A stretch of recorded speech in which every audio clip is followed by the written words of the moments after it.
Hi all welcome back to my channel. Main scenes of എപ്പിസോഡ്സിലേക്ക് സ്വാഗതം.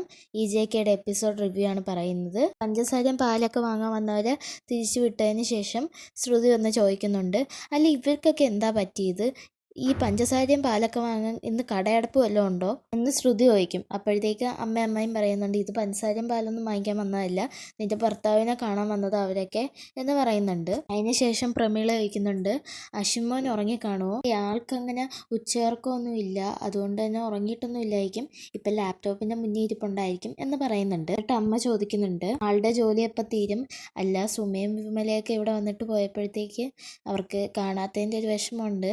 അപ്പോഴത്തേക്ക് ശ്രുതി പറയുന്നുണ്ട്, അത് ഈ അടുത്തൊന്നും തീരൂല, പിന്നെ അമ്മ അവരെയൊക്കെ വിളിച്ചോ, നമുക്ക് അശ്വിൻ സാറിനെ കാണിക്കാമല്ലോ എന്ന് പറയുന്നുണ്ട്. അങ്ങനെ ശ്രുതിയുടെ വാക്ക് കേട്ട് അമ്മായി അവരെ വിളിച്ചുകൊണ്ട് വരുന്നുണ്ട്. അതിനുശേഷം അശ്വിനാണെങ്കിൽ ലാപ്ടോപ്പ് വർക്ക് ചെയ്യുന്ന സമയത്ത് അശ്വിന് ഭയങ്കരമായിട്ട് ചൂടെടുക്കുന്നുണ്ട്. അങ്ങനെ അശ്വിൻ അവിടെയുള്ള ജനലൊക്കെ തുറന്നിടാൻ വേണ്ടി പോകുന്നുണ്ട്. അത് കഴിഞ്ഞ് അശ്വിൻ ലാപ്ടോപ്പ് ഒരു ടേബിളിൽ സെറ്റ് ചെയ്യാൻ നോക്കുമ്പോൾ ആ ടേബിൾ നിറച്ച് ശ്രുതിയുടെ കോസ്മെറ്റിക്സും കാര്യങ്ങളായിരിക്കും. അതൊക്കെ തള്ളി മാറ്റി അശ്വിൻ ടേബിളിൽ ലാപ്ടോപ്പ് വയ്ക്കുന്നുണ്ട്. ആ സമയത്ത് അമ്മയും കൂടെ അശ്വിനെ വിളിക്കാൻ വേണ്ടി വന്ന് നിൽക്കുന്നുണ്ട്. അവർ പതുങ്ങിയാണ് നിൽക്കുന്നത്. ആ സമയത്ത് അശ്വിൻ ആരോ കഥവിൻ്റെ അടുത്തുള്ള പോലെ ഒന്നും. അങ്ങനെ അശ്വിൻ ചോദിക്കുന്നുണ്ട്, ആരാ അത്, ആൻറ്റി ആണോ എന്ന് ചോദിക്കുന്നുണ്ട്. അപ്പോഴത്തേക്ക് അമ്മായി വന്നിട്ട് പറയുന്നുണ്ട്, ആ മോനെ കാണാൻ 2-3 പേര് വന്ന് നിൽപ്പുണ്ട്. അപ്പോൾ അശ്വിൻ പറയുന്നുണ്ടോ, അത് ആ AC കൊണ്ടുവന്നവരായിരിക്കും എന്ന് പറഞ്ഞ് പോകുന്നുണ്ട്. ഇത് കേട്ട അമ്മയും AC കൊണ്ടുവന്നവരോ, ആരാ AC കൊണ്ടുവന്നത് എന്ന് വിചാരിച്ച് അശ്വിൻ്റെ പുറകെ പോകുന്നുണ്ട്. അത് കഴിഞ്ഞ് അവിടെ വന്നേക്കുന്ന നെയ്ബേഴ്സിനെയാണ് കാണിക്കുന്നത്. 3-4 പേരുണ്ട്. അപ്പോൾ അശ്വിൻ വന്ന് നിൽക്കുമ്പോൾ ഇവരൊക്കെ ആരാന്ന് അശ്വിന് മനസ്സിലാവുന്നില്ല. അപ്പോഴത്തേക്ക് അമ്മായി പറയുന്നുണ്ട്, ഇതാ ആളെത്തി എന്ന് പറയുന്നുണ്ട്. അപ്പോൾ അശ്വിൻ നോക്കുമ്പോൾ ഇവർ ആരാണെന്ന് മനസ്സിലാകാത്തതുകൊണ്ട് തന്നെ അശ്വിൻ പറയുന്നുണ്ട്, നിങ്ങൾ സംസാരിച്ചേക്ക്, ഞാൻ പോട്ടെ എന്ന്. അപ്പോൾ അമ്മായി പറയുന്നുണ്ട്, നിങ്ങളെ കാണാൻ വേണ്ടിയാ ഇവർ വന്നതെന്ന് പറയുന്നുണ്ട്. അവിടെ വന്നിരിക്കുന്ന 2-3 പേര് പറയുന്നുണ്ട്, ശ്രുതിയുടെ ചെക്കനെ കാണാൻ നല്ല ഭംഗിയുണ്ടല്ലോ, 2 പേരെയും കണ്ട കൃഷ്ണനെ രാധയും പോലെ തന്നെ തോന്നും. അപ്പോൾ ഇത് കേൾക്കുമ്പോൾ ശ്രുതിക്ക് ബ്ലഷൊക്കെ അടിക്കും കേട്ടോ. അത് കഴിഞ്ഞ് അശ്വിനൊന്നും കേട്ടിട്ട് പിടിക്കുന്നേ ഇല്ല. അത് കഴിഞ്ഞ് അതിലൊരു അമ്മൂമ്മ എണീച്ചിട്ട് പറയുന്നുണ്ട്, അമ്മൂമ്മയുടെ പേര് കല്യാണി എന്നാണ്. അപ്പോൾ ഈ കല്യാണി അമ്മൂമ്മ എണീച്ചിട്ട് പറയുന്നുണ്ട് ശ്രുതിയെടുത്ത്, നിൻ്റെ ചെക്കനെ കാണാൻ നല്ല ചേലുണ്ടെങ്കിലും വല്ല പഠിപ്പും വിവരമുള്ള ചെക്കനാണോ എന്ന് ചോദിക്കുന്നുണ്ട്. കാരണം ഇവരുടെയൊക്കെ മനസ്സിൽ ഇവർ ഒളിച്ചോടിപ്പോയി കല്യാണം കഴിച്ചു എന്നൊരു ഇതാണ്. അതുകൊണ്ട് തന്നെ ഇവർക്ക് അറിയത്തില്ല അശ്വിനെക്കുറിച്ചൊന്നും. ജസ്റ്റ് പണമുള്ള വീട്ടിലാണെന്ന് മാത്രമേ അറിയാവൂ. അപ്പോഴത്തേക്കും നമ്മുടെ അമ്മായി പറയുന്നുണ്ട്, ഞങ്ങളുടെ മരുമോൻ ഒരു ബിസിനസ്സുകാരനാണെന്ന് പറയുന്നുണ്ട്. അപ്പോൾ ഈ കല്യാണ അമ്മ ചോദിക്കുന്നുണ്ട്, എന്ത് ബിസിനസ്സാണ്, വല്ല വ്യാപാര കച്ചവടമാണോ എന്ന് ചോദിക്കുന്നുണ്ട്. അപ്പോൾ ശ്രുതി പറയുന്നുണ്ട്, അയ്യോ അതൊന്നും അല്ല, ഇദ്ദേഹത്തിൻ്റെ കീഴിൽ 500-ൽ അധികം ആൾക്കാർ ജോലി ചെയ്യുന്നുണ്ട് എന്ന് പറയുന്നുണ്ട്. അപ്പോഴത്തേക്ക് അവിടെ ഇരിക്കുന്ന വേറൊരു സ്ത്രീ ചോദിക്കുന്നുണ്ട്, നമ്മുടെ രഘുവിനെ പോലെ കോൺട്രാക്ട് ബിസിനസ് ആയിരിക്കും അല്ലേ എന്ന്. അപ്പോൾ അശ്വിൻ തിരുത്തുന്നുണ്ട്, കോൺട്രാക്ട് ബിസിനസ് അല്ല, ചെയിൻ ബിസിനസ്സാണ് ഞാൻ നടത്തുന്നതെന്ന് പറയുന്നുണ്ട്. ഇത് കേൾക്കുമ്പോൾ ആ അമ്മൂമ്മ പറയുന്നുണ്ട്, അപ്പോൾ ചെയിൻ ബിസിനസ് ആണല്ലേ, അപ്പോൾ ശ്രുതിക്ക് ഇഷ്ടംപോലെ ചെയിനൊക്കെ ഉണ്ടാക്കി തരാൻ പറ്റുമല്ലോ എന്ന്. അപ്പോൾ ശ്രുതി പറയും, ചെയിൻ ബിസിനസ് എന്ന് പറഞ്ഞാൽ അതല്ല അമ്മൂമ്മേ, അത് ഞാൻ പിന്നീട് പറയാമെന്ന് പറയുന്നുണ്ട്. അപ്പോഴത്തേക്ക് അശ്വിൻ ചോദിക്കുന്നുണ്ട്, എന്നെ എന്തിനാ ഇവിടെ നിർത്തിയിരിക്കുന്നതെന്ന് ദേഷ്യത്തിൽ ശ്രുതി എടുത്ത് ചോദിക്കുന്നുണ്ട് ഒച്ച കുറച്ച്. പക്ഷേ ഇത് അമ്മൂമ്മ കേൾക്കുന്നുണ്ട്. എന്നിട്ട് അമ്മൂമ്മ ചോദിക്കുന്നുണ്ട്, നിൻ്റെ ഭർത്താവ് എന്തൊക്കെയാണ് മോളെ നിൻ്റെ അടുത്ത് ചോദിക്കുന്നതെന്ന്. അപ്പോഴത്തേക്ക് ശ്രുതി പറയുന്നുണ്ട്, അതൊന്നുമില്ല അമ്മൂമ്മേ, ഇദ്ദേഹത്തെ കിട്ടി എൻ്റെ ഭാഗ്യമല്ല, അടുത്ത ജന്മം ഇദ്ദേഹത്തെ ഭർത്താവായിട്ട് എനിക്ക് കിട്ടണമെന്നാണ് എന്ന് പറയുന്നുണ്ട്. അപ്പോൾ അമ്മൂമ്മ അശ്വിന് ഒരു ഉമ്മയൊക്കെ കൊടുത്തിട്ട് പറയുന്നുണ്ട്, നിങ്ങൾ 2 പേരും ആദ്യം കണ്ടപ്പോൾ തൊട്ട് എനിക്ക് തോന്നിയതാണ്, നിങ്ങൾ അടുത്ത ജന്മമല്ലേ, ഇനി വരുന്ന 7 ജന്മവും നിങ്ങളായിരിക്കും ഭർത്താവും ഭാര്യയും എന്ന് പറയുന്നുണ്ട്. അത് കഴിഞ്ഞ് അശ്വിൻ നൈസായിട്ട് അവിടുന്ന് എസ്കേപ്പ് ആവുകയാണ്. നിങ്ങൾ ചായ കുടിക്കുക, എനിക്ക് കുറച്ച് ജോലിയുണ്ടെന്ന് പറഞ്ഞിട്ടാണ് പോണത്. അപ്പോൾ ശ്രുതി അശ്വിൻ്റെ പുറകെ അതേ എന്ന് പറഞ്ഞ് പോകുന്നുണ്ട്. അശ്വിൻ സ്റ്റെപ്പ് കയറി മുകളിലത്തെ റൂമിലേക്കാണ് പോണത്. അപ്പോൾ ശ്രുതി സ്റ്റെപ്പ് കയറി, അത് പിന്നെ ഒരു കാര്യം എന്ന് പറഞ്ഞ് ഇങ്ങനെ കയറി 2-3 സ്റ്റെപ്പ് കഴിയുമ്പോൾ ശ്രുതി അങ്ങ് തെന്നിപ്പോവും. അപ്പോൾ അശ്വിൻ പെട്ടെന്ന് കയറി ശ്രുതിയെ പിടിക്കുന്നൊക്കെ ഉണ്ട്. അത് കഴിഞ്ഞ് അശ്വിൻ പിടിച്ച് കഴിഞ്ഞ് അവിടെ റൊമാൻറ്റിക് സീനാണ് വരുന്നത്.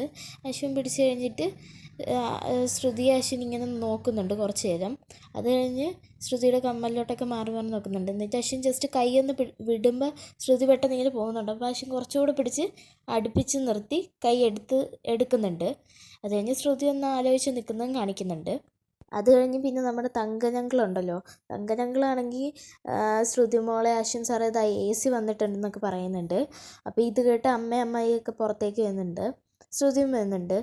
അങ്ങനെ തങ്കനങ്ങൾ പറയുന്നുണ്ട്, ഈ പുള്ളിയില്ലേ, ഈ പുള്ളിയാണെങ്കിൽ അവിടെയൊക്കെ കിടന്ന് കറങ്ങുമായിരുന്നു, വീട് എവിടെയാണെന്ന് അറിയാതെ, ഞാനാണ് ഇങ്ങോട്ട് പിടിച്ചുകൊണ്ട് വന്നതെന്നൊക്കെ പറയുന്നുണ്ട്. എന്നിട്ട് അശ്വിൻ വരുമ്പോൾ അശ്വിൻ്റെ അടുത്ത് പറയുന്നുണ്ട്, ഈ AC വെക്കാൻ ഞാനിവിടെ സഹായിക്കണമല്ലോ, അതുകൊണ്ട് ഞാൻ ഇവിടെ നിൽക്കാം എന്ന് പറയുന്നുണ്ട്. അപ്പോൾ അശ്വിൻ ശരിയെന്ന് പറഞ്ഞ് അകത്തേക്ക് പോകുന്നുണ്ട്. ആ AC കൊണ്ടുവന്ന ആൾ എന്നിട്ട് പറയുന്നുണ്ട്, സാർ എവിടെ AC വെക്കേണ്ടത്, ഈ വീട്ടിൻ്റെ അകത്താണെങ്കിൽ ഇത് പഴയ വീടായതുകൊണ്ട് ഔട്ട്ഡോർ യൂണിറ്റ് താങ്ങുമെന്ന് അറിയത്തില്ല എന്ന് പറയുന്നുണ്ട്. അപ്പോഴത്തേക്ക് അമ്മായിക്ക് ദേഷ്യം വന്നിട്ട് അമ്മായി പറയുന്നുണ്ട്, ഇത് പഴയ വീടാണെങ്കിൽ ഇവിടുത്തെ ചൊവ്വനൊന്നും ഒരു കുഴപ്പമില്ല എന്നൊക്കെ പറയുന്നുണ്ട്.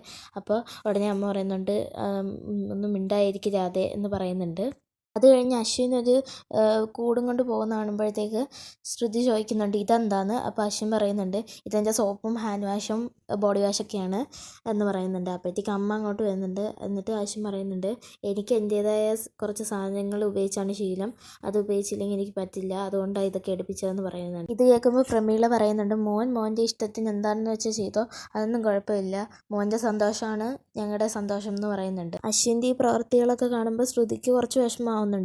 ഇത് കഴിഞ്ഞ് പിന്നീട് കാണിക്കുന്നത് നമ്മുടെ തങ്കനങ്കിളെ ആ നെയ്ബേഴ്സായി വന്ന 2 ചേച്ചിമാരെയാണ്. കോളടിച്ചല്ലോ രാധയ്ക്ക്, പുതിയ AC ഒക്കെ വീട്ടിൽ വന്നല്ലോ, ഇനി പുറകെ മിക്കവാറും ഫ്രിഡ്ജും TV ഒക്കെ വരുമായിരിക്കും അല്ലേ എന്ന് ചോദിക്കുമ്പോഴത്തേക്ക് ഉടനെ തങ്കനങ്കിൾ പറയുന്നുണ്ട്, സ്നേഹമുള്ള മരുമക്കൾ അങ്ങനെ പലതും കൊണ്ടുവരും, വാങ്ങിച്ചെന്നും ഇരിക്കും, ചിലപ്പോൾ ഫ്രിഡ്ജും TV ഒക്കെ വന്നു നിൽക്കും, അതിനിപ്പോൾ നിങ്ങൾക്ക് എന്താ, നിങ്ങൾ അസൂയപ്പെട്ടിട്ട് ഒരു കാര്യമില്ലെന്ന് പറയും. അപ്പോഴത്തേക്ക് അവർ രണ്ടുപേരും പറയുന്നുണ്ട്, അതിന് തങ്കനോട് ഞങ്ങൾ പറഞ്ഞാൽ ഞങ്ങൾക്ക് അസൂയുണ്ടെന്ന്. അപ്പോൾ ഉടനെ തങ്കം പറയും, അല്ല നിങ്ങളെ കണ്ടാലേ തോന്നും അതെന്ന് പറയും. ഇതൊക്കെ കേട്ട് അമ്മായി എല്ലാവരും പറഞ്ഞൊക്കെ വിടുന്നുണ്ട്. അത് കഴിഞ്ഞ് പിന്നീട് കാണിക്കുന്ന അമ്മായിയെ ശ്രുതിയെ അമ്മയാണ്. ശ്രുതിയുടെ അടുത്ത് അമ്മായി പറയുന്നുണ്ട്, ശ്രുതി മോളെ, അശ്വിന് ഇവിടെ വല്ലാതെ ബുദ്ധിമുട്ടുന്നുണ്ടല്ലേ, നിനക്കിത് മുന്നേ പറഞ്ഞിരുന്നെങ്കിൽ ഞങ്ങൾ എവിടെന്നെങ്കിലുമൊക്കെ കാശ് സംഘടിപ്പിച്ച് ഒരു AC വാങ്ങില്ലായിരുന്നോ എന്ന് അമ്മായി പറയുന്നുണ്ട്. ഇതൊക്കെ കേട്ട് ശ്രുതിക്ക് വല്ലാണ്ടാവുന്നുണ്ട്. എന്നിട്ട് ശ്രുതി പറയുന്നുണ്ട്, ഞാൻ ഇപ്പോഴാണ് അറിഞ്ഞ അമ്മായി AC കൊണ്ടുവന്ന കാര്യം, അദ്ദേഹത്തിന് AC ഇല്ലാതെ പറ്റത്തില്ല, അതുകൊണ്ടായിരിക്കും എന്ന് പറയുന്നുണ്ട് ശ്രുതി. എന്നിട്ട് അമ്മായി അങ്ങ് പോവും. അത് കഴിഞ്ഞ് പ്രമീള വന്ന് ശ്രുതിയെ ആശ്വസിപ്പിക്കുന്നുണ്ട്. പ്രമീള പറയുന്നുണ്ട്, അശ്വിൻ്റെ ഇഷ്ടത്തിനനുസരിച്ച് നമ്മൾ നിന്നാൽ മതി, അല്ലാതെ ഒന്നും പറയാനൊന്നും പോകണ്ട എന്ന് പറയുന്നുണ്ട്. അത് കഴിഞ്ഞ് പിന്നീട് കാണിക്കുന്ന ശ്രുതി ഇങ്ങനെ വിഷമിച്ച് നിൽക്കുന്നതാണ്. അശ്വിൻ ഈ ചെയ്യുന്നതൊക്കെ ശ്രുതിക്ക് നല്ല രീതിയിൽ തന്നെ വിഷമമാവുന്നുണ്ട്. അത് പക്ഷേ ശ്രുതി കാണിക്കുന്നില്ലെന്ന് മാത്രം. ഇത്രയായിരുന്നു ഇന്നത്തെ എപ്പിസോഡിൽ. ഇനി പുതിയൊരു എപ്പിസോഡിൻ്റെ റിവ്യൂയും പ്രൊമോയും ഒക്കെ ആയിട്ട് ഞാൻ വരുന്നതായിരിക്കും. വീഡിയോ ഇഷ്ടപ്പെട്ടാൽ ലൈക്ക് ചെയ്യുക, സബ്സ്ക്രൈബ് ചെയ്യുക. Thank you.